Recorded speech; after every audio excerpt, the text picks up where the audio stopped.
Today, I'm going to be answering a very popular question coming from the comments section, and specifically from this person who is an aspiring voiceover actor, and he watched my video from 7 months ago, I think, talking about starting your voiceover career at home by just using your closet or your car. So he comes back to me and he says, "That's fantastic, Anna. You have a car, you have a closet. I have neither of those." And he's saying, is the dream to become a voiceover talent dead?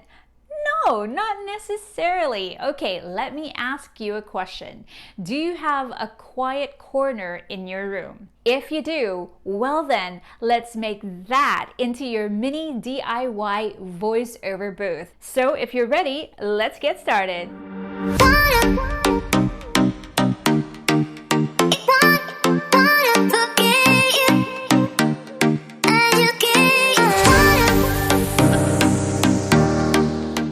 Hey, what's happening? I'm always glad to see you back here. And if this is the first time we're meeting, my name is Anna. Welcome to the channel. This is Speak Easy, where my goal is to help aspiring voiceover talents to launch their career at home by sharing some tips and tricks that I have learned as a voiceover actor for more than 10 years now. So for more videos like this one, please do subscribe to the channel and also hit that notification bell just so you know if I have any new videos out. So this is the follow-up to that video that I posted 7 months ago about starting your voiceover career at home by just using the very basic stuff and things that will not cost you so much money. But the most important thing that I tackle there is using your closet or your car as your makeshift vocal booth. If you haven't seen that yet, please go ahead and check it out right now.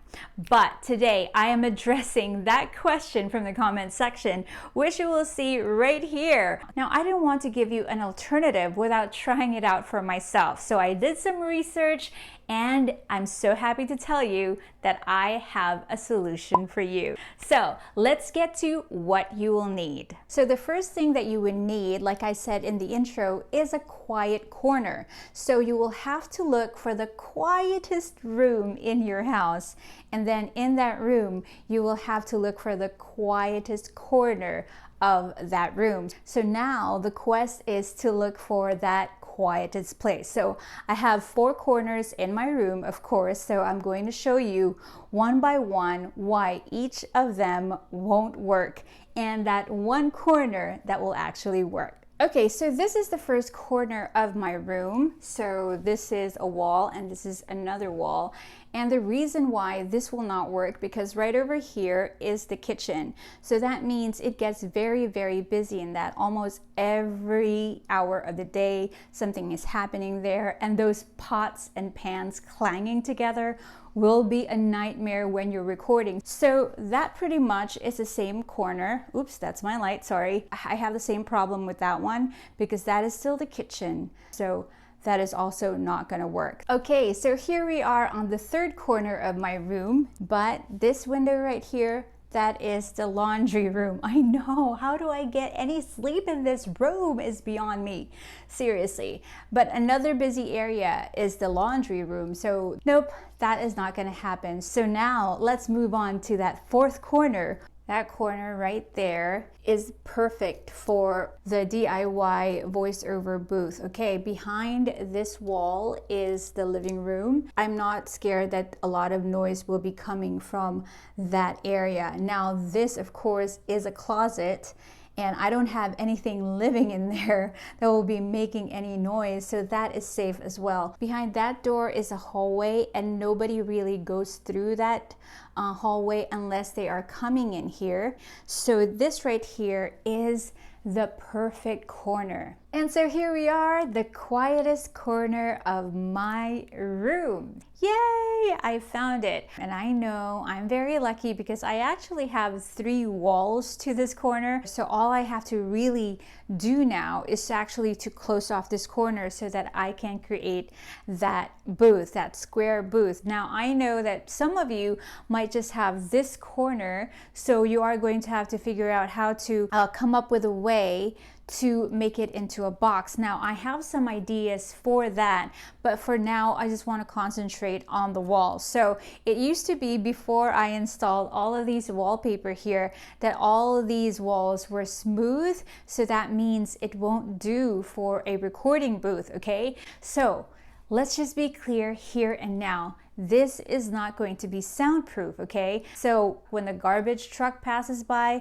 when a motorbike passes by, when the ice cream man passes by, the microphone will pick up those loud noises from outside. So what you need to do is stop recording, okay? Until they passed on, until the airplane has gone, and then you can start recording again. This will not be soundproof, but what we're trying to achieve is to keep your voice from bouncing off the wall and back into your microphone and to another wall again and back into your microphone, because that's where the problem happens. That's where reverbs happen and echo and all those undesirable noises that go into your recording. You don't want to submit anything that sounds like that, because you might not get the job. So that is what this booth is for. I just wanted to make that clear. So in order to solve that problem of having smooth walls and actually absorbing sound and to keep them from bouncing back and forth, are actually textured wallpaper. Now I know some people, they swear by moving blankets, and I can actually link those for you down at the description box below, because they are being sold online. So what they do is like they have hooks on their walls, and then when they're going to record, they put them up. When they're done, they put them down. It works for them. So what they do is they have moving blankets surrounding them and even on top of their DIY booth, and a lot of people swear by that. I, on the other hand, I don't like how the moving blankets look like, especially in my room. This is where I decompress after a long day, so I don't want to see anything that's ugly in my room, even though it does serve its function. But I just opted for something that will help my room still look nice, but again, it's functional. So I came up with this idea of having textured wallpaper, foamy wallpaper on the wall, and it actually helps with the acoustic a lot. I'll show you how it looks like. Okay. So I'll link this down at the description down below as well, and you can get this for, it's not tremendously cheap, but it's not expensive, and this is a small investment for your DIY voiceover booth.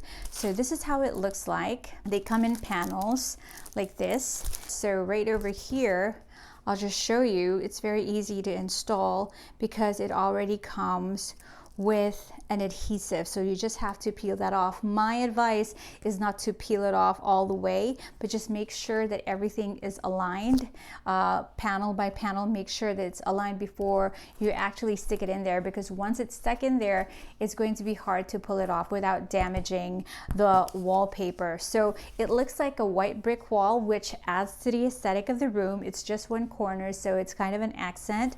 And then if you can see on the side, it's not flimsy at all. It's actually very thick. It's foamy. That aside, now our problem is how to close this one wall to make it into a booth. Hey, before I get to the next part, if you're getting value out of this video, why don't you give me a thumbs up right now? So we need to close off this area because I have a smooth wall right here. So if I was doing my voiceover, there is still a chance that my voice will bounce off of that wall and into my microphone. So we need to close off this wall. Earlier I said some of you will only have 2 walls to your quiet corner. So that means you would have to create this wall here and also this corner here. Now I did some research on that, and actually a very good idea is to have some PVC pipes. I guess you can measure your wall and see how tall you want your booth to be. So ideally it should be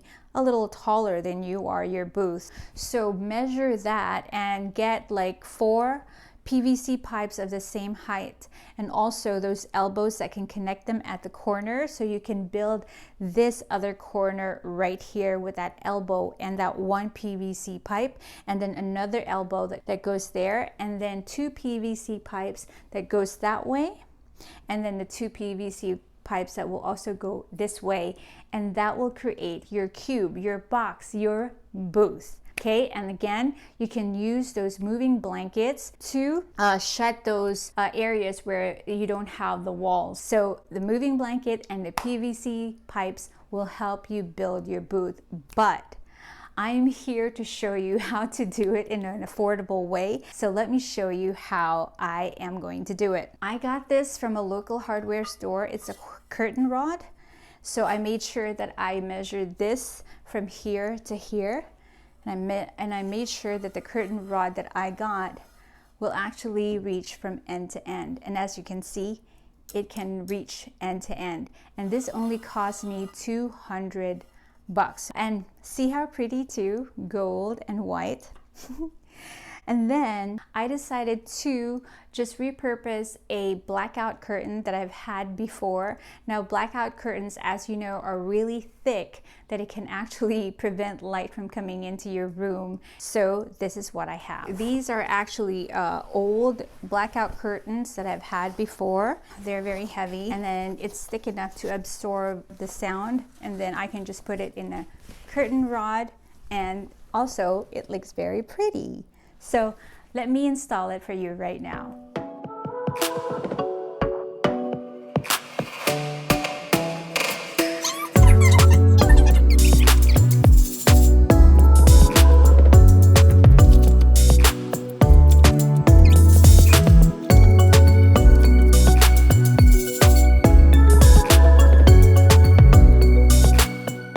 And voila! Welcome to my DIY voiceover booth. I have 4 walls in here. So I have a wall here, a wall here, a wall here, and a wall here. So guess what? Now it's time to fill in this room with the things that we need to actually record a voiceover.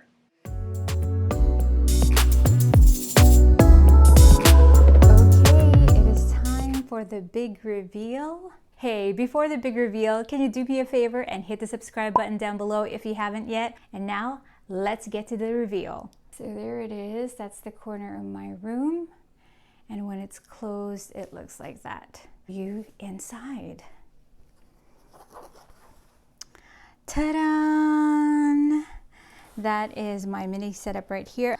I have a table here, and I had to put the extra wallpaper on top of it because it is glass and it will reflect the sound as well, and we don't want to do that. Okay, so I'm here inside the booth to tell you about the placement of everything that is in here. Why is my back facing the wall here, the corner here, and not the other way around? You have to remember your microphone. So remember that your microphone can be switched to one direction, unidirectional. So this area here and in front of it, that is where it picks up noise.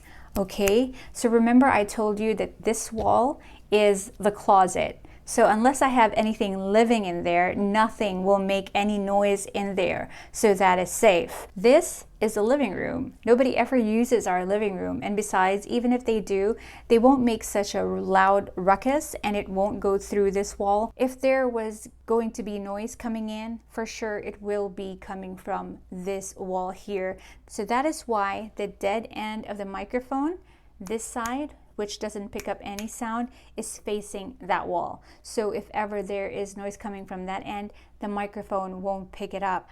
Okay, so here we are inside the booth so that you can see me in action. So I have my dirty mic, it's old, okay, and my pop filter, and then I will read from the script over there. Audacity is already running, so let's get to it. So I know you're excited to jump into this morning's discussion, but wow, I'm looking at our guests and I'm just so excited to see that we have a really diverse group today. Okay, so let's have a look. So let me just play this one, okay?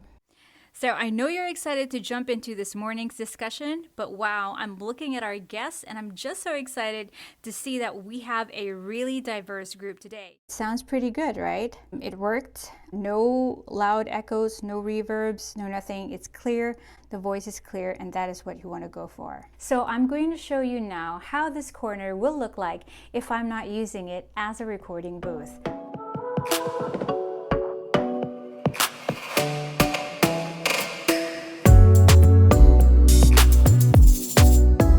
So I just set up the table that I would usually use to put my laptop on. I something that can hold a few decors. So I have flowers in there. So when I come in for work or wherever, I put my keys and my car keys in there, and whatever I have in my pocket. And also over here, this is where I hang the bags that I would usually use for the day.